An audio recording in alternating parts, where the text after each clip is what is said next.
الحمدللہ وحدہ لا شریک لہ والصلاۃ والسلام علی من لا نبی بعد۔ پارہ نمبر 6۔ یہاں ایک بات بیان فرمائی جو پہلے پاروں میں بھی چل رہی ہے۔ یہود و نصارہ کے جرائم بیان کیے ہیں، مختلف طریقوں سے دین پر حملہ کرنا اور دین کو مجروح کرنا، حضرت عیسیٰ علیہ السلام کو قتل کرنے کی کوشش کرنا، سازشیں کرنا، اور پھر یہ بتایا کہ انہیں کوششیں کی ہیں، سازشیں کی ہیں مگر ناکام رہے ہیں۔ اور اسی طرح ان میں سے نصارہ کا جو عقیدہ تھا، عیسائیوں کا، اس کا ذکر کیا ہے کہ وہ عقیدہ تثلیث کے قائل تھے، ثالث و ثلاثہ۔ وہ کہتے ہیں عیسیٰ علیہ السلام بھی تین میں سے ایک خدا ہے، روح القدس خدا ہیں، اللہ تعالیٰ خدا ہیں، عیسیٰ علیہ السلام خدا ہیں، تین کا مجموعہ خدا ہے۔ مختلف ان کے ذہان تھے، بہرحال عقیدہ تثلیث ہے تو اس کا اللہ تعالیٰ نے باطل ہونا اور غلط ہونا بیان فرمایا۔ سورۃ المائدہ، المائدہ کہتے ہیں عربی میں دسترخوان کو، چونکہ اس میں ذکر ہے اس بات کا کہ عیسیٰ علیہ السلام نے اللہ تعالیٰ سے دعا مانگی تھی کہ یا اللہ مائدہ یعنی دسترخوان آسمان سے نازل فرما، اس لیے سورت کا نام ہی سورۃ المائدہ ہے۔ اس میں اللہ تعالیٰ نے حلال اور حرام چیزوں کا قدر تفصیل کے ساتھ ذکر فرمایا ہے، حکم دیا ہے عہد کو پورا کرو، وعدوں کو پورا کرو، معاملات کو ٹھیک رکھو۔ جو حرام چیزیں ہیں، مردار ہے، جب ذبح کرتے ہیں تو رگوں سے خون نکلتا ہے، دم مسفوح، بہنے والا خون ہے، خنزیر کا گوشت ہے، وہ جانور جو غیر اللہ کے نام پر ذبح کیا جائے بطور خاص، یہ وہ مردار ہیں کہ جس سے تمہیں بچنا چاہیے، یہ تمہارے اوپر حرام ہیں۔ پھر حالت اضطرار کا بیان فرمایا ہے، یعنی چیزیں حرام ہیں لیکن اگر کوئی انسان بھوک کی وجہ سے اتنا مجبور ہو جائے کہ چیز نہ کھائے تو مر جائے گا، تو اس حد تک اس کو کھانے کی گنجائش ہے جس سے اس کی جان بچے، لیکن مقصد اس میں لذت نہ ہو، مقصد مزہ نہ ہو، مجبوری ہو، جان بچانے کی خاطر اتنا کھانا جس سے جان بچ سکے، اس کی گنجائش ہے۔ پھر اس میں تکمیل دین کو بیان فرمایا۔ اللہ رب العزت نے اپنے پیارے حبیب حضرت محمد صلی اللہ علیہ وسلم پر دین کو کامل اور مکمل فرما دیا ہے۔ دین کے کامل اور مکمل ہونے کا معنی یہ ہے اللہ تعالیٰ نے کچھ مسائل قرآن کریم میں بیان فرمائے، کچھ مسائل احادیث میں بیان فرمائے، اور بعض مسائل کے لیے قرآن کریم اور احادیث میں اصول بیان فرما دیے، جن اصولوں کی روشنی میں باقی ماندہ مسائل کو نکالا جائے گا، اور ان مسائل کو نکال کر دینے کے لیے اللہ نے امت کو مجتہد اور فقہ عطا فرما دیے۔ تو یہ معنی ہے کہ اللہ تعالیٰ نے دین کو کامل اور مکمل فرما دیا، یعنی سب چیزیں اپنے پیارے حبیب صلی اللہ علیہ وسلم کے ذریعے اس امت کو اللہ تعالیٰ نے عطا فرما دی ہے۔ یہود و نصارہ کا ایک دعویٰ تھا ہم اللہ تعالیٰ کے بیٹے ہیں، اللہ تعالیٰ کے محبوب ہیں، اللہ تعالیٰ ہمیں عذاب نہیں دیں گے۔ ان کے اس دعوے کی تردید کی ہے کہ اللہ تعالیٰ کے ہاں تو معیار تقوی، نیکی، صحت عقائد ہے، تو وہی اللہ تعالیٰ کا محبوب ہے جس کی عقائد ٹھیک ہے اور اعمال ٹھیک ہے۔ اگر عقائد میں فساد ہے تو اللہ تعالیٰ کا محبوب کیسے ہو سکتا ہے؟ تو پھر یہ بات یہود کو سمجھائی کہ یہ بات تمہاری غلط ہے اور تمہارا دعویٰ باطل ہے، اور اس میں ہمیں سبق دیا گیا ہے کہ محض اپنی امیدوں سے، خیالی پلاؤں سے اپنے آپ کو اللہ کا محبوب اور قریبی نہ کہنا، تیاری کرو، عقائد ٹھیک کرو، اعمال ٹھیک کرو، اور اس سے تم اللہ تعالیٰ کا محبوب بنو گے۔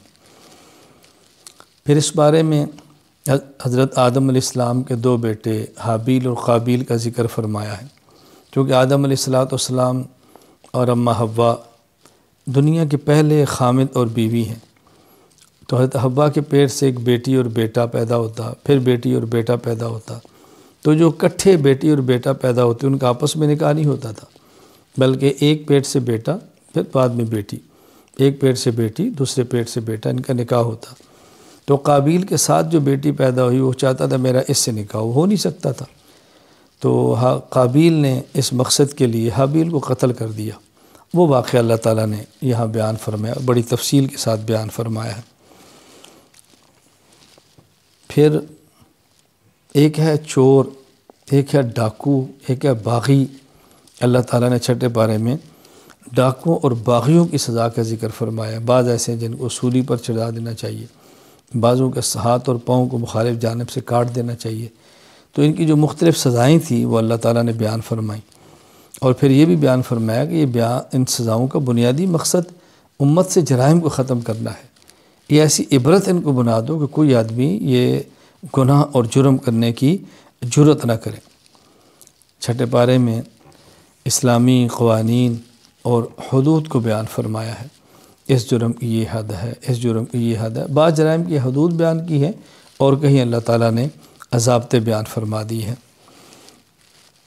قرآن کریم کو دوسری کتابوں پر اللہ تعالیٰ نے فضیلت عطا فرمائی ہے، اور اس کا بھی ہاں چھٹے پارے میں ذکر فرما دی ہے۔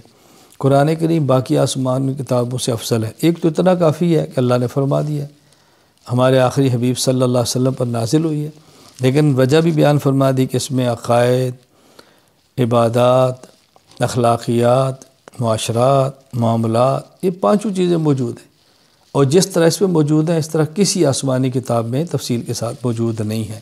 لہذا قرآن کریم اس بنیاد پر باقی تمام آسمانی کتابوں سے اعلیٰ اور افضل ہے۔ پھر اللہ تعالیٰ نے کفار کے بارے میں بیان فرمایا کہ دیکھو کفار کی دوستی میں خطرات کتنے ہیں، نقصانات کتنے ہیں، یہ تمہارے ساتھ مخلص نہیں ہیں، ان سے یارانے مت رکھو، قلبی دوستی مت رکھو، اندر کا تعلق مت رکھو، تمہارا تعلق مسلمانوں سے ہونا چاہیے۔ اور پھر ساتھ یہ بات بھی سمجھائی کہ اللہ تعالیٰ تو دین، اللہ تعالیٰ محتاج نہیں ہے تمہارے، تم اللہ تعالیٰ کے دین کو سنبھالو گے تو بہت اچھا، نہیں ہوگا تو اللہ تعالیٰ تمہاری جگہ کسی اور قوم کو لے آئیں گے، اللہ ان سے پیار کریں گے، وہ اللہ سے پیار کریں گے، اللہ کے راستے میں جہاد کریں گے، کسی ملامت کرنے والے کی ملامت سے ڈریں گے بھی نہیں، اور وہ لوگ دین کو پیش کریں گے، دین پر عمل کریں گے۔ تو ہمیں سوچنا چاہیے کہ ہم نے کفار سے یارانہ اور دوستانہ بھی نہیں رکھنا، اور ڈرتے ہوئے اللہ کے دین کے کام کے اندر لگا رہنا ہے۔ آخر میں ایک بات فرمائی کہ دیکھو تمہارے دشمن یہود بھی ہیں، تمہارے دشمن نصارہ بھی ہیں، یہودی بھی مسلمانوں کے مخالف ہیں، نصارہ بھی مخالف ہیں، دونوں تمہارے مخالف ہیں، لیکن ان میں زیادہ نفرت اور زیادہ دشمنی اور زیادہ کینہ مسلمانوں کے ساتھ جو رکھتے ہیں وہ یہود ہیں، اور عیسائی ان کی نسبت نرم دل ہیں۔ اللہ تعالیٰ کی بات برحق ہے، اللہ تعالیٰ کی بات بالکل بجا ہے، جو فرمائے 100% ٹھیک ہے۔ لہذا ہمیں بھی اس بات کا اہتمام کرنا چاہیے، جب یہود اور نصارہ ہمارے دشمن ہیں تو ہمیں چاہیے ہم ان کو اپنا دشمن ہی سمجھیں، اپنا خیر خواہ نہ سمجھیں، وہ ہرگز ہم سے راضی نہیں ہوں گے، ہم ان کو راضی کرنے کی کوشش بھی کریں گے، راضی نہیں ہوں گے۔ اللہ نے اپنے پیغمبر کو فرما دیا وَلَن تَرْضَى عَنكَ الْيَهُودُ وَلَا النَّصَارَىٰ حَتَّىٰ تَتَّبِعَ مِلَّتَهُمْ، میرے پیغمبر یہ یہود اور عیسائی آپ سے تب راضی ہوں گے جب آپ یہودی یا عیسائی بن جائیں، الیاذ باللہ، ایسا ہونا نہیں ہے تو آپ سے کیسے راضی ہوں گے۔ اللہ تعالی ہمیں حضور اکرم صلی اللہ علیہ وسلم کا سچا امتی بن کر شریعت کے مطابق، اتباع سنت کے مطابق زندگی گزارنے کی توفیق عطا فرمائے۔ وآخر دعوانا ان الحمد للہ رب العالمین۔